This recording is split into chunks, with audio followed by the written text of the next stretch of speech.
नमस्कार, मैं राणा यशवंत आपका स्वागत करता हूँ। रूस के राष्ट्रपति व्लादिमीर पुतिन भारत की यात्रा पर आ रहे हैं और इस दौरान दोनों देशों के बीच में कुछ बहुत ही महत्वपूर्ण डील्स होने जा रही हैं। दोनों देशों के बीच में सहयोग और मजबूत होने जा रहा है। बेहतरीन दोस्त हैं, भरोसेमंद दोस्त हैं। दुनिया के सामने मिसाल दी जाती है दोनों देशों की दोस्ती की। लेकिन दोनों देशों के बीच रिश्तों को और मजबूत करने की तरफ यह यात्रा जो पुतिन की है, वो एक अहम कड़ी के तौर पर मानी जा रही है। इस यात्रा के दौरान जो सबसे ज़रूरी या चर्चा में जो मसला है, वो है reciprocal exchange of logistic support दोनों देशों के बीच में। बाकी जो डील्स के हिस्से हैं इम्पोर्टेंट SU-57 का या S-400 का, उस पर मैं बात करूँगा। जनरल सिन्हा साहब मेरे साथ हैं और मैंने कहा कि सर ये एक अजीब-सी स्थिति है कि हम इसको ज़रा बताएँ कि ये क्या है? Reciprocal exchange of logistic support यानी कि हम एक-दूसरे के साथ लॉजिस्टिक सपोर्ट एक्सचेंज करेंगे या शेयर करेंगे। ज़मीन है, पोर्ट है, हमारे एयरपोर्ट्स हैं, अ, बाकी फूड है, इस तरह की जितनी भी चीज़ें होती हैं वो कैसे की जाएँगी? किन हालात में एक-दूसरे के साथ आप इस तरह का एक्सचेंज करेंगे? वॉर सिचुएशन जब है, उस समय इसकी स्थिति क्या होगी? नॉर्मल कंडीशन में भी दोनों देशों के बीच में इस तरह का जो एक्सचेंज है, वो क्या रूपरेखा लेगा? तो मुझे लगा कि जनरल सिन्हा से बेहतर कोई दूसरा आदमी इस पर हो नहीं सकता चर्चा के लिए। सर पहले तो आपका बहुत-बहुत थैंक यू। स्वागत है। जय इस हिंद। एक्सचेंज को सर कैसे समझा जाए? क्या आम आदमी देश को समझना चाहता है? क्या ऐसा रिलेशन हमने किसी और देश के साथ रखा है? नहीं रखा है तो रूस के साथ होगा तो कैसा होगा? और दोनों देशों के बीच में इस दोस्ती का कौन-सा ये मतलब किस तरीके से इसको आप देखते हैं? जय हिंद जसवंत जी। जो आपने सवाल खड़ा किया है पूरे पुतिन और रशिया और भारत के संबंधों के बीच में, तो एक आयाम के बारे में आप ज़्यादा जानना चाहते हैं, रिलॉस के बारे में। और रिलॉस का अपना एक संबंध है, रिलॉस एंड EMC कहलाता है, ईस्टर्न मैरीटाइम कॉरिडोर। इसका दोनों का आपसी बहुत बड़ा संबंध है। तो हुँ, रिलॉस तो जैसा आपने बताया कि reciprocal exchange of logistic system, जो सपोर्ट सिस्टम का जो एक हमारा एग्रीमेंट है, ये एब्सोल्युटली गेम चेंजर एग्रीमेंट है। हुँ, ये दोनों देशों को या पूरी वर्ल्ड की परिस्थितियों को इतनी ऊंचाई पे ले जाएगा कि वो ऐसा नहीं कि कोई एक दशक का है, ये एक लंबा है और उसके पूरे के सदी के अंदर में और उसके आयाम बहुत ज़्यादा है। तो ये हुँ, एक समझना कि केवल हम उनके एक दूसरे की फैसिलिटीज़ को यूज़ करेंगे, खास करके मिलिट्री फैसिलिटीज़ को, सैन्य केवल हम यूज़ करेंगे, वो थोड़ा-सा गलत होगा उसके एक्चुअल परिकल्पना के लिए। क्योंकि हुँ, इसके ऊपर में बहुत बड़ा डिबेट आपने वहाँ पे देखा कि रशिया के संसद में भी जो उनका है वहाँ भी हुआ और उसके बाद इसको वहाँ पर एग्री कर लिया गया है, क्योंकि ये बहुत बड़ा या इसका डायरेक्ट संबंध यदि आप देखेंगे तो EMC से है, ईस्टर्न मैरीटाइम कॉरिडोर। ये हुँ, इसके ऊपर भी चर्चाएँ नहीं हुई। ये 2021 नवंबर में आ चुका है, क्योंकि ये बहुत पहले नहीं हुआ था। जो ईस्टर्न मैरीटाइम कॉरिडोर है, जो कि हमारा चेन्नई से व्लादिवोस्टॉक, यदि हम इसको नहीं समझेंगे तो हम रिलॉस को नहीं समझ पाएँगे। हुँ, हुँ, तो इसकी सबसे पहली जो कड़ी है वो EMC है, ईस्टर्न मैरीटाइम कॉरिडोर, जो हुँ, कि नवंबर में आई है। वो चेन्नई से व्लादिवोस्टॉक जो उसका फार ईस्ट है उस इलाके में जाती है और वो आपको एक्सेस देती है आर्टिक पे। और रिलॉस का जो मेन उसका एम है, जो उसका मेन वेटेज है, वो आर्टिक रीजन से है, ना कि रशिया के। उसका काफ़ी बड़ा चीज़ है मगर एम वहाँ है। और ये हुँ, आपको याद होगा जब हमारे ऊपर 50+50% का 25+25 टोटल 50% का ये लगाया गया कि हम रशिया से तेल टैरिफ। खरीद रहे हैं। हाँ, टैरिफ का जो हुआ और उसके अंदर मेन जो उसका मुद्दा था कि हम उनसे तेल खरीद रहे हैं या हमारी हुँ, घनिष्ठता है उनके साथ में। तो हमें कहीं न कहीं इसके ऊपर में एक दंडित करने के लिए ये चीज़ लाया गया है। तो उस समय आपको याद होगा NSS साहब गए थे रशिया और वहाँ उनका काफ़ी बड़ा मीटिंग हुआ था और उसके बाद इसकी परिकल्पना आई है और ये चीज़ उसी के धरातल पे आया है। और उस समय बात उन्होंने ये की थी कि हमारा व्लादिवोस्टॉक में एक वो इंडिया का एक न्यूक्लियस भी चाहते हैं, बड़ा न्यूक्लियस, वो इस बार शायद नहीं आया है, एक हो रहा है जो जिसके अंदर में रेसिप्रोकल हमारा है, और उनके जो वहाँ के लेबर ये है मिनिस्ट्री है, वो उसकी दी है कि हमारे कितने लोग जाएंगे। बात हो रही थी 10 लाख भारतीयों का, क्योंकि उसमें इसका उसमें भी जोड़ है, 10 लाख भारतीय वहाँ पर उनको जाने का मिलेगा, जो ऑफिशियली होगा या हमें मिलेगा, और वो एक्चुअली 40 लाख का है, और वो थोड़ी बड़ी बात है, बाद में करूँगा, क्योंकि मैं एग्जैक्टली बताऊं कि पहले रिलॉस क्या है और उसके बाद मैं ईएमसी से उसको जोड़ता हूँ। देखिए रिलॉस जो है कि वो म्यूचुअल एक्सेस ऑफ मिलिट्री जितने भी फैसिलिटीज है दोनों के, उसके ऊपर ज्यादा है। इसके अलावा सिविलियन भी है, ऐसा नहीं कि सिविलियन की बात उसमें हट गई है, क्योंकि इसको आर्टिक इसका सबसे बड़ा मुद्दा है, और इसमें जितनी भी सैनिक इकाइयां हैं और उसमें अंदर जितनी भी चीजें हैं, चाहे वो ईंधन, एक दूसरे का ईंधन को लेना, जब वो हमारे यहाँ आते हैं हम वहां जाते हैं, मरम्मत की सेवाएं, उनके पोर्ट आपने बताया, उनके एयर, जितने भी एसेट्स हैं इंक्लूडिंग इक्विपमेंट्स, इसलिए जरूरी है कि जब हम आर्टिक में जाएंगे तो हम आइस कटर उनका यूज कर रहे हैं, जो न्यूक्लियर इससे चलता है, बाद में हमारे उसकी जरूरत पड़ेगी, उनके सारे इक्विपमेंट हम यूज करेंगे। तो इसलिए उसमें इक्विपमेंट उपकरणों का भी नाम आया है, उसके अंदर में यानी वेपन का नाम नहीं है, मगर उनकी फैसिलिटीज का नाम है। उसमें साइंटिफिक रिसर्च भी है, क्लाइमेट भी है, उसके अंदर एनवायरमेंट भी है, इसके अंदर में जो फैसिलिटीज है, जो हमारा वहां पर बेस है आर्टिक में, और इसका पूरा का पूरा जो हार्ट है वो आर्टिक है, और वो जाता है इंडो पैसिफिक से होता हुआ आर्टिक का। यदि आप पूरा का पूरा रिलॉस को यदि समझेंगे, लॉजिस्टिक सपोर्ट कि हम क्या बातें कर रहे हैं, आपको ये भी होगा कि ये उनका फॉरेस्ट का इलाका है, और वो रेल एंड रोड कनेक्टिविटी से दोनों जुड़ गया है, और वो चाहते हैं, और वहाँ संपदा बहुत ज्यादा है, पूरा मिनरल है, क्रिटिकल एलिमेंट्स हैं, कंप्लीट एनर्जी, जितना ज्यादा वहां पर हमारी एनर्जी की फैसिलिटीज हैं, और उसमें हमारे जो रशिया चाहता है, भारत भी चाहता है कि हम इन्वेस्ट करें, ज्वाइंट एक्सप्लोर करें, इन्वेस्टमेंट करें, ज्वाइंट एक्सप्लोर करें, और हम एक मोर और less you will say is extended जो है हमारा एक दूसरे के साथ हो, जिसके अंदर में रूप दिया गया है रिलॉस करके। और इसका जो स्ट्रेटेजिक और मिलिट्री कोऑपरेशन, उसके आयाम क्या होगा, इसका इम्प्लीकेशंस क्या है, तो इसके इम्प्लीकेशंस को पहले हम समझेंगे, और फिर हम बताएंगे कि इसको ट्रेड के साथ कैसे जोड़ के देखा जा रहा है, और स्पेशल प्रिविलेज जो स्ट्रेटेजिक पार्टनरशिप है उसके साथ इसका क्या है। इसमें डिफेंस भी है, एनर्जी भी है, ट्रेड एंड इकोनॉमिक्स भी है, हाइटन है, and regional and global issue.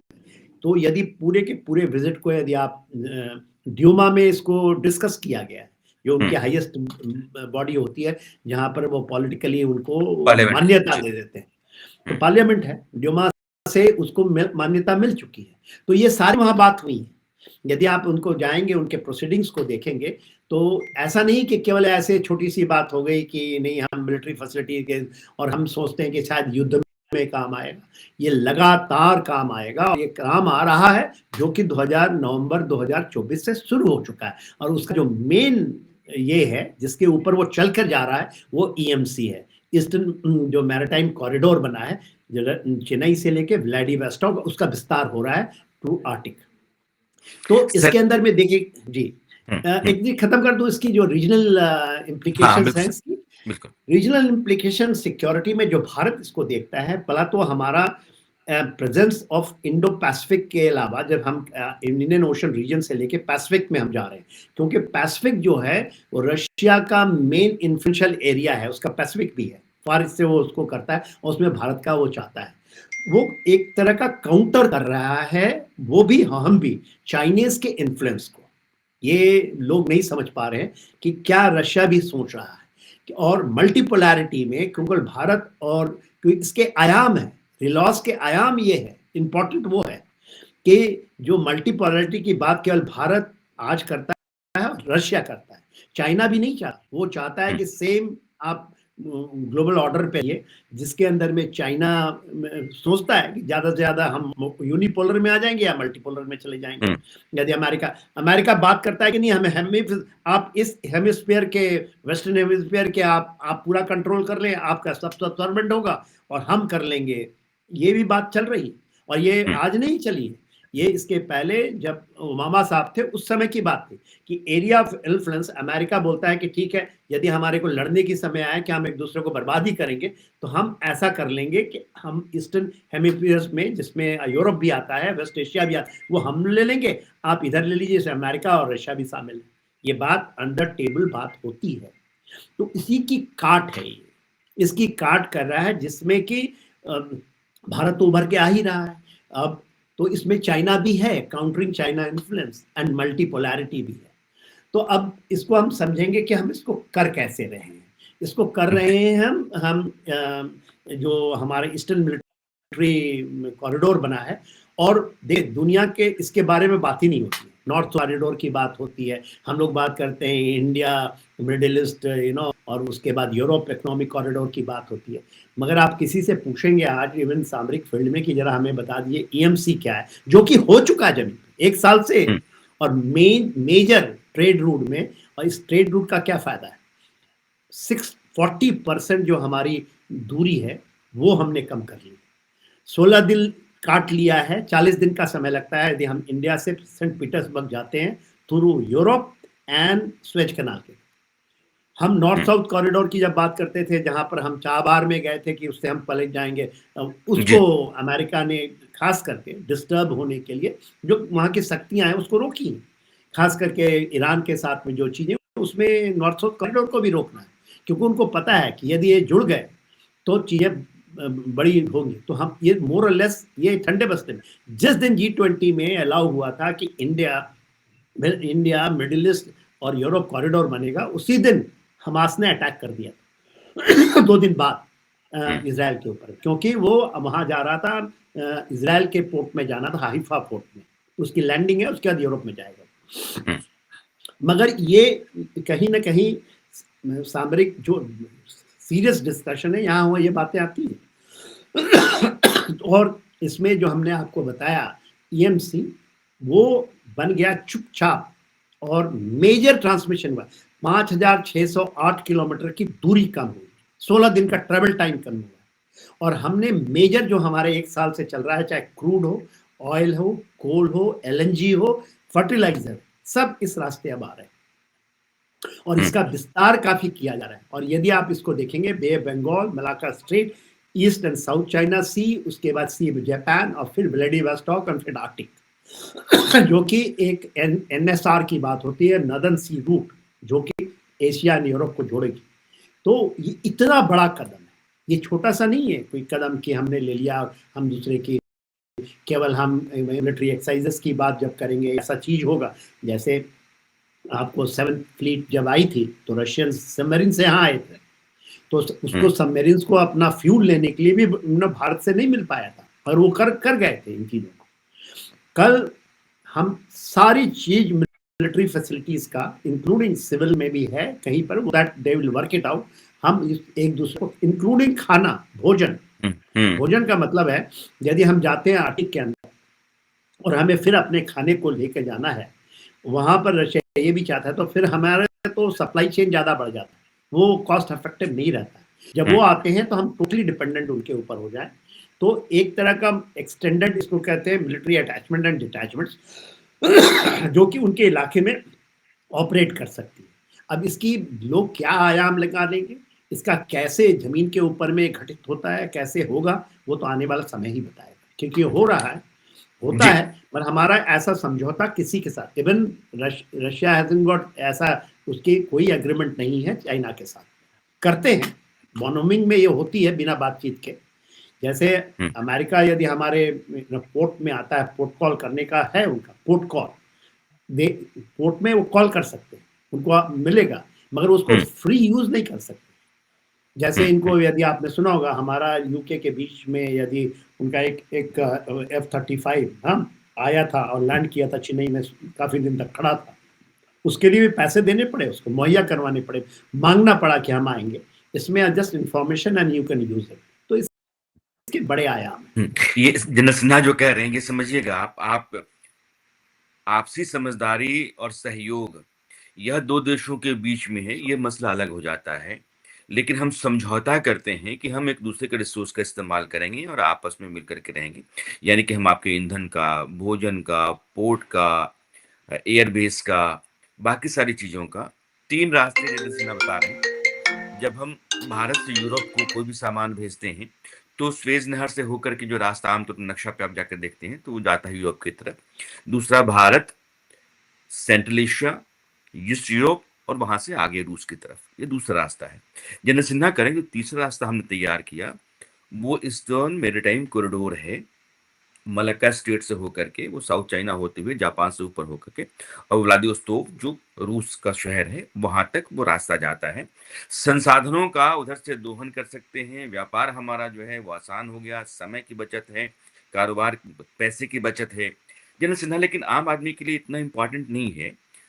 फर्ज कर लीजिए कि हिंदुस्तान किसी जंग में है, क्या हमारे वॉरशिप्स, हमारे फाइटर जेट्स उधर जाएंगे? क्या रूस के वॉरशिप्स, रूस के फाइटर जेट्स या बाकी चीजें इधर आएंगी? नॉर्मल सिनेरियो में हम मिलिट्री जो हमारी माइट है, उसको भी एक्सचेंज करेंगे और अगर युद्ध के हालात होते हैं, उस समय यह जो हमारी ट्रीटी है, एग्रीमेंट है, वो कितना काम करेगी? देखिए ये शायद ये गलत है, इसको ये म्यूचुअल डिफेंस ट्रीटी नहीं है, हुँ, ये लॉजिस्टिक है। लॉजिस्टिक का मतलब होता है जो रसद है, खाना पीना, ये उसके पोर्ट, रहना सहना, ये है। देखिए अभी आपने सुना होगा कि साउथ ये जो आपका सऊदी अरेबिया और चाइना और रशिया की, सॉरी, पाकिस्तान के बीच में एक म्यूचुअल डिफेंस ट्रीटी हुई है कि यदि जी, हमारे ऊपर हमला होता है तो आप पे हमला माना जाएगा, आप पे जी, हमला हुआ तो, ऐसा कुछ नहीं है, ऐसा हुँ, कोई नहीं है। हमारा बहुत अच्छा उनके साथ है, हम पोर्ट को कॉल करते रहे हैं। सर व्लादिवोस्तोक में तो जा ही रहा है 1 साल से सामान, हुँ, वहाँ हुँ, जाते हैं, उनके यूज़ करते हैं। मगर अब एक एग्रीमेंट के तहत आ जाएगा कि किसी भी हालात में, चाहे कुछ भी हो जाए परिस्थितियाँ, मगर इसको वो फिर डिनाई नहीं कर सकते। समझ गए ना? आर्टिक में हुँ, हम, आर्टिक मिलिटराइज़्ड ज़ोन हो चुका है। देखिए वहाँ पर चाइना है, अमेरिका बड़ी ज़ोर-शोर से आ रहा है। उसके अलावा ये जो फ़िनलैंड है, उसका पूरा का पूरा वर्चस्व जो है वो आर्टिक में है।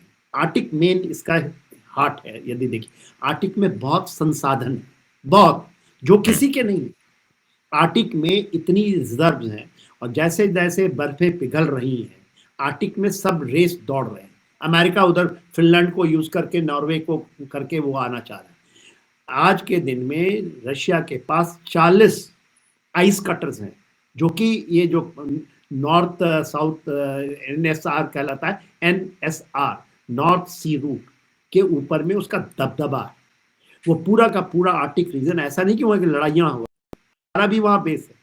और ये हम नहीं करते हैं इनको, क्योंकि वो उसकी, हम ये कहेंगे कि ये रशिया का बड़ी बात है, बड़ा दिल वाला है कि उसने ये कहा है कि हमारे सारे रिसोर्स को आप यूज कर सकते हैं, इंक्लूडिंग शिप बिल्डिंग, जो हमारे को, यदि हमें आर्टिक, आर्टिक किसी का नहीं, चाइना जी, वहां भाग रहा है, अमेरिका ने अभी 6 आइस कटर फिनलैंड के साथ डील की, तो वो भी बहुत पीछे है, उनके पास 3 कटर, रशिया के पास हुँ, 40 कटर, और उनके बेसिस हैं, मिलिट्री बेसिस। तो ये सोचिए, और युद्ध जो 21वीं सदी का युद्ध होगा आर्टिक में, भयंकर युद्ध, वहां के रिसोर्स को पकड़ने के लिए। जैसे जैसे ये खत्म होगा, लोग भाग रहे हैं, अमेरिका वहां आ रहा है, भारत को मिला मिलाया, ये उसकी बड़प्पन है, मैं मानूंगा इसमें। क्योंकि उसने आपको, हमने तो ऐसा नहीं बोला कि आप आइए हमारा एक्सप्लोर कीजिए इंडियन ओशन रीजन में, वो जी, तो कह रहा है, और वो कहता है, इसलिए उसका कारण ये है, हमारे से टेरिटरी वाइज 10 गुना ज्यादा है अब, हुँ, रशिया 10 गुना हमारे से बड़ा है, और उसकी जनसंख्या, हमारे पास 1.4 बिलियन लोग, हमारी धरोहर यही 1/10 जी, जी, है। 1/10, उसके बाद 10 करोड़ लोग रहते हैं, 140 करोड़ हमारे पास है, उनके पास 14 करोड़।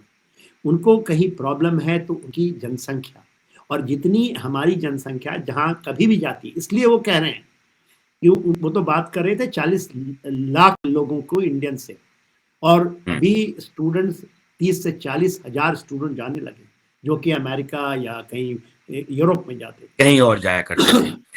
जनरल जी, सिन्हा जो तो ये, बहुत जी, हाँ सर, अपनी बात पूरी कर लीजिए।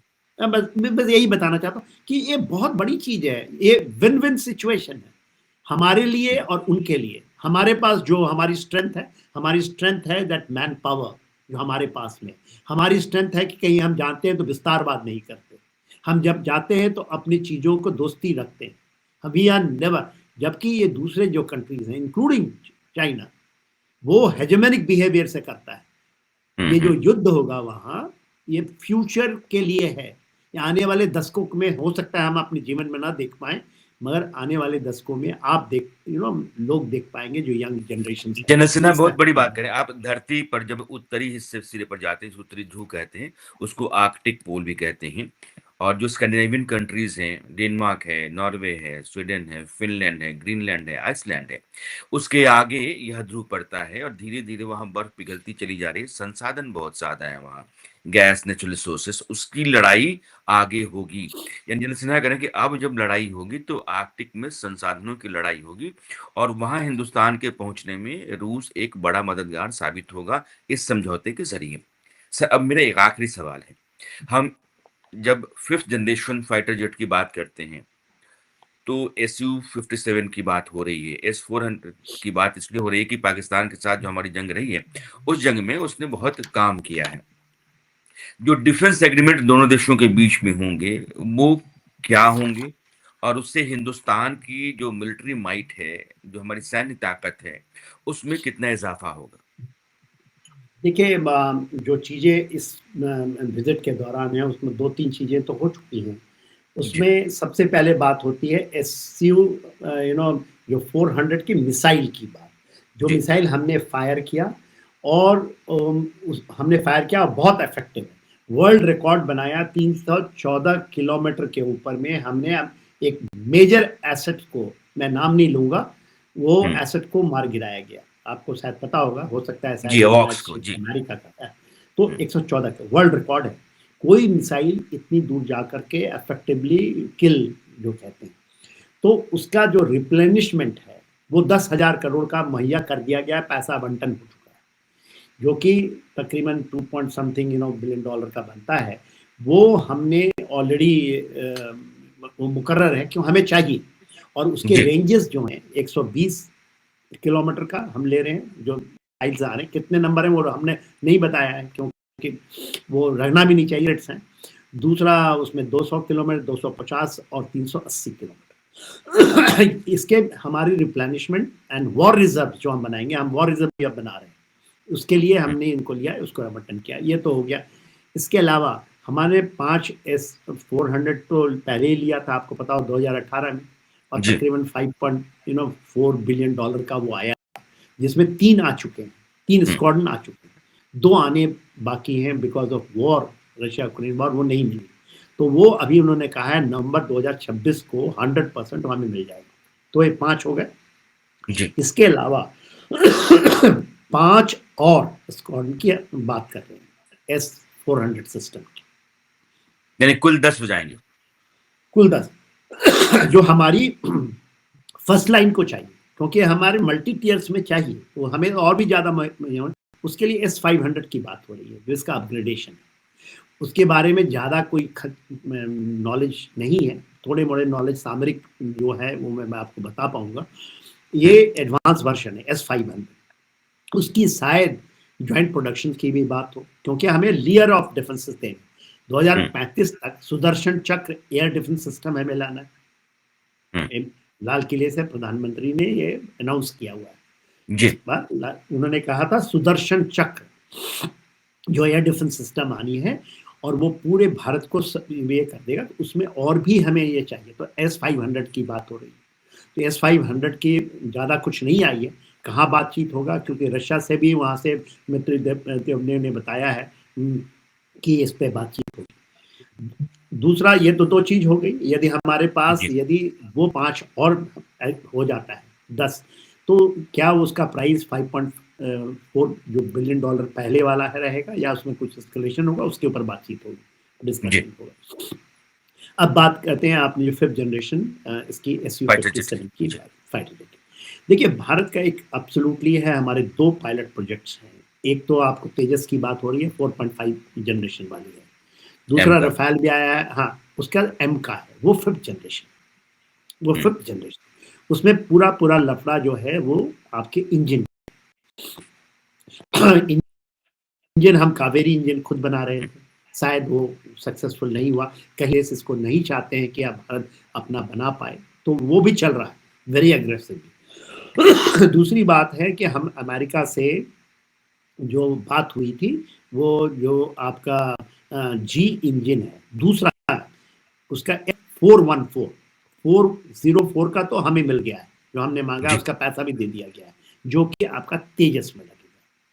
इसके अलावा एक ज्वाइंट प्रोडक्शन की बात हुई थी, अमेरिका इसको माना था कि F414 भारत में ज्वाइंट प्रोडक्शन में, अभी वो बात नहीं करता, कोई बातचीत नहीं हो रही है, भारत उसको प्रेशर डाल रहा है। इस दौरान इस जो टैरिफ वॉर है और हमारी तिल्की जो आई है, उसमें वो कहीं दब कर रह गया है। इसके अलावा सेफ्रॉन आपने सुना होगा, जो फ्रांस का सेफ्रॉन है, उसके साथ थोड़ी डील हुई है, मगर वो जो हमारे हैं और जो मैं उनसे भी बातचीत करता हूँ, जो हमारे एयरफोर्स के लोग हैं, उनका ये कहना है कि भारत को यदि स्वावलंबी होगा तो हमें तो अब खुद जाना पड़ेगा। उसके लिए हमें एक 5th जनरेशन के लिए स्टॉप गैप चाहिए, क्योंकि हमारी जो स्क्वाड्रन की स्ट्रेंथ कम हो रही है। आपको हो गया 29 हो गए, 43 चाहिए। तो और हमारा देखिए अभी तेजस का ही आपने देखा एक्सीडेंट हो गया वहां पर एक, हाँ, तो थोड़ी सी हमें चाहिए for stop gap. 5th generation जो SU-5 है, इसको लेकर के हम तो उतना नहीं लेंगे जितनी हमें जरूरत है। स्टॉप गैप के लिए उन्होंने आइडेंटिफाई किया है 2 या 3 स्क्वाड्रन। हाँ, यदि हम 2 स्क्वाड्रन की बात करते हैं तो 36 है, यदि 3 स्क्वाड्रन की बात करते हैं 54 के आसपास, ठीक है, 54 हमें लेने। अब हम ये ले लें, F-35 ले लें, सब लगे हुए, ये हमने आइडेंटिफाई किया, ये बातचीत नहीं होती, कहीं मीडिया में नहीं आएगा कि हमें बस 2 या 3 स्क्वाड्रन की ही हमें जरूरत है इसके लिए, जिसके लिए F-57 वेरी एग्रेसिवली वो कहता है कि हमें ट्रांसफर ऑफ टेक्नोलॉजी करेगा, एक्सेस सोर्स कोड कहलाता है, जिससे उसका मतलब ये होता है जब आपके और ज्वाइंट प्रोडक्शन इंडिया में बनाया जाएगा। ये अभी तक 72 SU-57 ही बना है रशिया में भी। तो वो कहते हैं कि हम पूरा का पूरा जो इसका लाइन है, जैसे हमारा Su-30 MKI है, उसके लिए भी आपने सुना होगा 62,000 करोड़ मुहैया कराया गया है, जिसमें हमारे पास 259 MKI है, जिसमें से फर्स्ट लॉट मेरे ख्याल से 84 का अपग्रेडेशन हो रहा है, अपग्रेडेशन होगा, जिसमें रशिया का भी योगदान है, क्योंकि वो मैन्युफैक्चरर हैं, वो ये इंडिया में होता है, HAL करता है, मगर उसका पूरा का पूरा हम यहाँ बना रहे हैं। उसी तरह जो SU-57 है वो कहता है कि आप बना लीजिए। इवन अभी SU-74 की बात हो रही है, वो सिंगल सीटर है, ये डबल सीटर। यदि आप इसकी तुलना करें, अब आप ही जवाब दे दीजिएगा। SU-57 जो है उसका दाम 40 मिलियन एक एयरक्राफ्ट का है, एक हायर साइड में जाए तो 50 मिलियन पर डॉलर पर एयरक्राफ्ट। तो यदि हम लेते हैं, कम लेते हैं तो 2.16 बिलियन डॉलर का पड़ता है, यदि हम पूरा 54 लेते हैं 2.7 बिलियन डॉलर। जब आप F-35, इसके अलावा तो हम नीचे और कोई नहीं जाने की मतलब नहीं, हम चाइना से तो खरीदेंगे नहीं उनका J-35, तो या उसके पास है नहीं, फ्रांस के पास तो रफाल के अलावा है जनरेशन, तो उसका तुलना तो आप F-35 से करेंगे। F-35 जो लाइटनिंग 2 है जेट, उसका दाम एक का 40 मिलियन डॉलर है, डबल 80 मिलियन, उसका 40-80 मिलियन। और यदि उसका हायर साइड F-35 का, उसका हायर साइड जाएंगे तो हायर साइड मिलेगा तो 109 $110 मिलियन डॉलर का एक पड़ेगा, तो वो 5.94 बिलियन डॉलर का, 2.7 बिलियन। आप बताइए किसको लेना चाहिए? ये डबल सीटर है लाजमी, जी। और वो सिंगल सीटर है, F-35 सिंगल सीटर है, ठीक है। और इसके अलावा जो रेंज आप देखते हैं, जो उसकी मारक क्षमता है, उसमें सारे आंकड़ों में फीचर्स बराबर है, उससे आगे है, रेंज में भी आगे है जी। जनरल सिन्हा जो कह रहे हैं, आप दरअसल समझिएगा कि हिंदुस्तान को एयरफोर्स को ताकतवर करने के लिए 14 स्क्वाड्रन की जरूरत है, यानी कि हमारे पास 29 स्क्वाड्रन होंगे। एक स्क्वाड्रन का मतलब है कि 18 विमान एक स्क्वाड्रन कहा जाता है। हम 29 स्क्वाड्रन पे आज की तारीख में हैं, हमको 43 स्क्वाड्रन चाहिए देश को सुरक्षित रखने के लिए। यानी कि 14 गुना 18 आप कर लीजिए। जनरल सिन्हा कह रहे हैं कि हमने 3 स्क्वाड्रन और कर लिए, तो हमारे लिए सफिशिएंट है। यह लड़ाई 5th जनरेशन के फाइटर जेट की है और 5th जनरेशन फाइटर जेट सिर्फ 3 देश बनाते हैं, अमेरिका, रूस और चीन।